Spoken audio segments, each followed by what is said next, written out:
नमस्कार. तर मी अभिषेक एस मराठी या चॅनलकडून आणि आज आपण आहोत सन मराठी या वाहिनीवरील जुळली गाठ ग या मालिकेच्या सेटवर. नुकतंच तुम्ही प्रोमोमध्ये बघितलं असेल की धैर्य आणि सावी यांचा विवाह सोहळा लवकरच पार पडणार आहे आणि त्यानिमित्ताने आपण आज गप्पा मारणार आहोत रीना आणि पराग सोबत. तर तुम्ही किती एन्जॉय करताय संपूर्ण हा सोहळा? खूप खूप जास्त. खरं तर म्हणजे पहिलीच सिरियल आहे, सो हा जो एवढा तामझाम सुरू आहे आतमध्ये, अगदी लग्नासारखंच वाटतंय आम्हाला. त्यामुळे हे पहिल्यांदाच अनुभवतोय. सो प्रचंड एन्जॉय करतोय आम्ही. सगळ्यांशी बॉन्डिंग, एकतर आम्ही नाईक फॅमिलीमध्ये असायचो, म्हणजे सावीच्या घराकडे. सो त्या सगळ्यांसोबत आमचं बॉन्डिंग होतं. पण जेव्हा आता मुजुमदारांकडे आलोय आम्ही, म्हणजे हिरोकडच्या घराकडे, तेव्हा सगळ्यांसोबत म्हणजे नीता असेल, अवंती असेल, दामिनी मॅडम असतील, या सगळ्यांसोबत इरा असेल, सगळ्यांसोबत खूप छान बॉन्डिंग झालंय आता. सो खूप एन्जॉय करतोय आम्ही. खरंच एखादं लग्न असल्यावर कसं एन्जॉय करतात तसं एन्जॉय करतोय. तर आता तुमच्याकडे जाऊ दे. तर आता कोल्हापूरकरांच्या प्रतिक्रिया कशा येतात? तुला काय कमेंट्स येतात? एक तर माझा एक डायलॉग आहे, ओ माय माय म्हणून. तो मला आमचे जे आधीचे डिरेक्टर होते कल्पेश कुंभार सर, त्यांनी तो मला दिला होता. तर तो खूप फेमस झालाय सगळीकडे.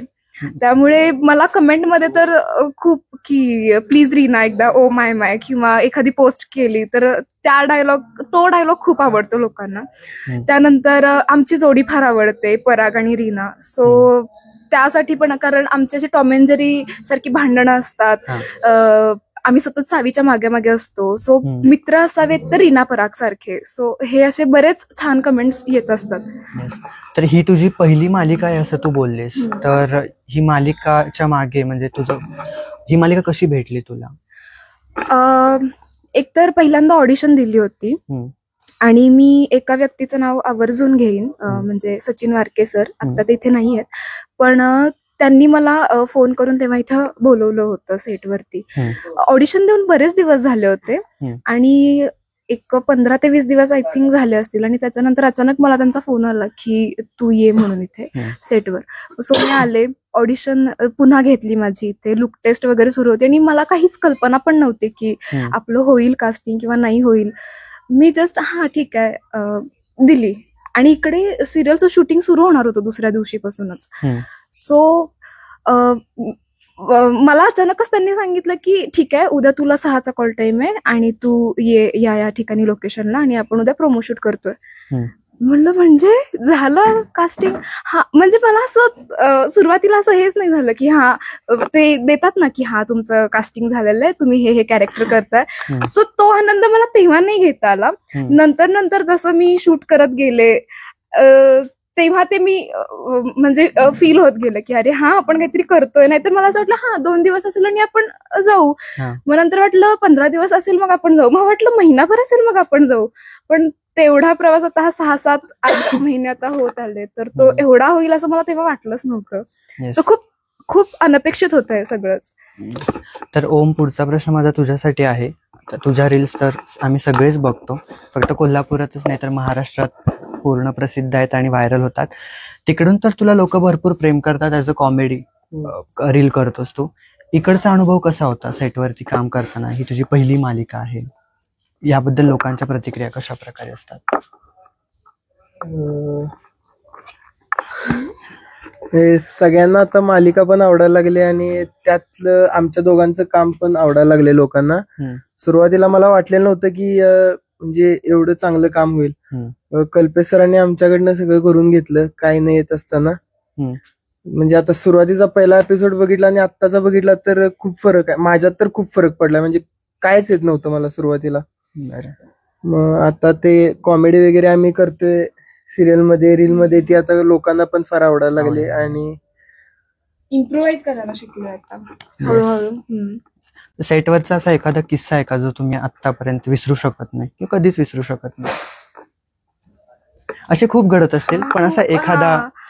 खूप आहेत ऍक्च्युली. खूप आहे तेवढे लक्षात पण नाही. आता नुकताच काल हळदीचा आय थिंक सीन झाला, ज्याच्यामध्ये पॅकअप नंतर तुम्ही सगळ्यांनी खूप धमाल केली. त्याबद्दल सांगू शकतेस? एकतर डे नाईट शूट सुरू आहे, खूप सगळा तामझाम आहे आणि सगळेच खूप मेहनत घेत आहेत, खूप कष्ट घेतात. म्हणजे स्पॉट दादांपासून सगळे ते प्रत्येक एक ज्युनियर जे येतात आमच्या इथं सगळेच जण खूप मेहनत घेतात. त्यामुळे शेवटी हळदीचा जो एक सीन ठेवला होता बाकी, कारण प्रोमो पण शूट करायचा होता आणि सगळंच होतं. मग आम्ही सगळेच एकमेकांना हळद लावतो, दंगा करतो, डान्स करतो असं ते होतं. पण मग ते कटिंगला नंतर अवघड होईल म्हणून तो सगळ्यात शेवटी ठेवला होता सीन. आणि मग तो घेतला शेवटी आणि ते 3 कॅमेरा लावले होते, सो तो वन टेकच होणार होता. तो झाला, आम्ही सगळे धमाल नाचलो. पण त्यामध्ये दामिनी मुजुमदार आणि इरा ह्या 2 कॅरेक्टरला आम्ही फार लावायला जात नाही आणि त्यांना डान्सला पण ओढून घेत नाही, कारण की म्हणजे ते मोठे कॅरेक्टर आहे त्यामुळे. सो आम्ही नाचलो वगैरे आणि मग झालं, सीन कट झाला. आणि मग दामिनी मॅडम म्हणजे सुरेखाताई आल्या आणि म्हणल्या लावा आता गाणं, आता आम्ही सगळे नाचणार. आणि मग त्या आल्या, गाणं लावलं, सगळ्यांनी परत सगळ्या युनिटमध्ये हळद खेळले सगळेजण. स्पॉट दादांपासून ते प्रोडक्शन मधल्या सगळ्यांना अगदी लोळवलं आणि हळद लावली त्यांना. खूप दंगा केला, खूप धमाल केली. आणि जो एवढा स्ट्रेस होता सगळा इतक्या दिवसांचा, जे काम सुरू आहे ते सगळ्यांनी अगदी काल रिलॅक्स झाले अगदी शेवटी, तो दंगा करून, डान्स करून. सो खूप एन्जॉय केलं काल. आणि मग एवढा इतर वेळी थोडे थकून वगैरे जातात घरी, पण काल तसं नाही, अगदी काल सगळे फ्रेश होऊन गेले. ज्यांना झोप आलेली त्या सगळ्यांची झोप उडाली. तर आता तुमची पहिलीच मालिका आहे, घरच्यांकडून, आई बाबांकडून कशा प्रकारच्या प्रतिक्रिया असतात?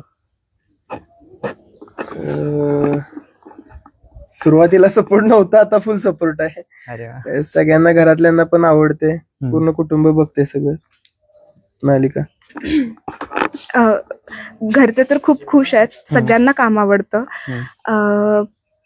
पुण्याला माझी थोडी फॅमिली आहे, त्यानंतर कोल्हापुरात तर आहेच. मग जेव्हा माझे बाबा दुकानात वगैरे जातात तेव्हा मग ते आजूबाजूचे लोक पण आता त्यांना हा तुम्ही रीनाचे बाबा ना वगैरे असं आता ओळखतात त्यांना. सो त्यांना कुठेतरी प्राऊड फील होतं त्या बाबतीत. एकदा मी बँकेत गेले होते आणि तिथं फॉर्म भरायचा होता, माझं अकाउंट ओपन करायचं होतं. आणि तिथले एक जे अकाउंट मॅनेजर कोणीतरी होते, त्यांनी ओळखलं की तुम्ही त्या सिरियलमध्ये काम करता ना. सो म्हणलं हा मी तिथे काम करते, ते रीना, ते ओम वेसनेकर आणि पराग, सावी धैर्य. म्हणलं हो ते सुरेखा कुडची पण येत ना त्यात. म्हणलं हो सगळे. त्या बँकेतले त्यांनी दुसऱ्यांना जाऊन सांगितलं हो ते त्या सिरियलमध्ये काम करतात. मग लगेच माझ्या बाबांना चेअर आणून दिली, त्यांना चहा दिला, नाही तुम्ही बसा, तुम्ही हे करा. सो त्यांना ती जी ट्रीटमेंट मिळाली ना तिथे, असं त्यांना एकदम भारी वाटलं तेव्हा. मग ते घरी येऊन सगळ्यांना सांगायला लागले, ते त्यांनी ओळखलं तिला आणि मग मला असं चेअर दिली बसायला, मला चहा आणून दिला आणि मग माझ्याशी म्हणजे एक स्पेशल ट्रीटमेंट मिळाली तिथे त्यांना. सो अशा काही गोष्टी नेहमी त्यांच्यासोबत आता होत असत कुठे ना कुठेतरी. त्यामुळे असं ते मला कधीच बोलून दाखवत नाहीत. माझ्या घरचे डायरेक्ट माझ्याशी नाही बोलत, ते त्यांच्या चर्चा करतात आणि मग आई मला सांगते की त्यांना आवडलं, छान वाटलं, असं छान वाटतं.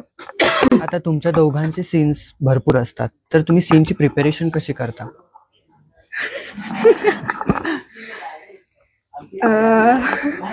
प्रिपरेशन आधी आम्ही वाचायचो फक्त आणि जायचो.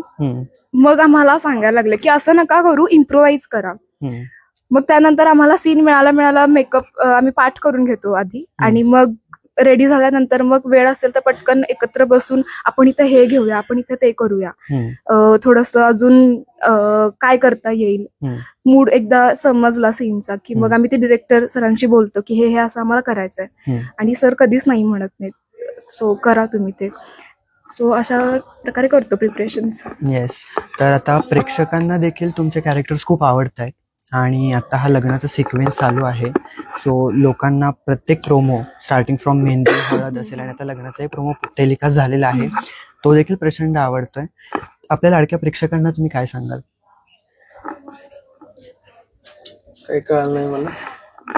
म्हणजे ॲज अ आर्टिस्ट प्रेक्षक तुझ्यावरती प्रेम करतायत आणि तुझं कॅरेक्टर प्रेक्षकांना आवडतंय. तू रील्स पण बनवतोस आणि मालिकेत सुद्धा काम करतोस. सो दोन्ही कॅरेक्टर्स म्हणजे आवडतात प्रेक्षकांना. तर आपल्या प्रेक्षकांना तू काय सांगशील? दररोज सिरियल बघा आणि तुम्हाला काय खटकते, कशाबद्दल डाऊट वाटतोय, म्हणजे काय चांगलं व्हायला लागले, काय वाईट व्हायला लागले, हे तुम्ही आमची युट्यूब वरती पोस्ट होतात, इन्स्टाला पोस्ट होतात, त्या कमेंट मध्ये तुम्ही सांगू शकताय की काय चांगलं होतंय, काय वाईट होतंय, काय इम्प्रोवाइज केलं पाहिजेत आम्ही ते. आतापर्यंत खूप प्रेम दिलं प्रेक्षकांनी. त्यामुळे मालिका सगळ्यांपर्यंत पोहोचली ती.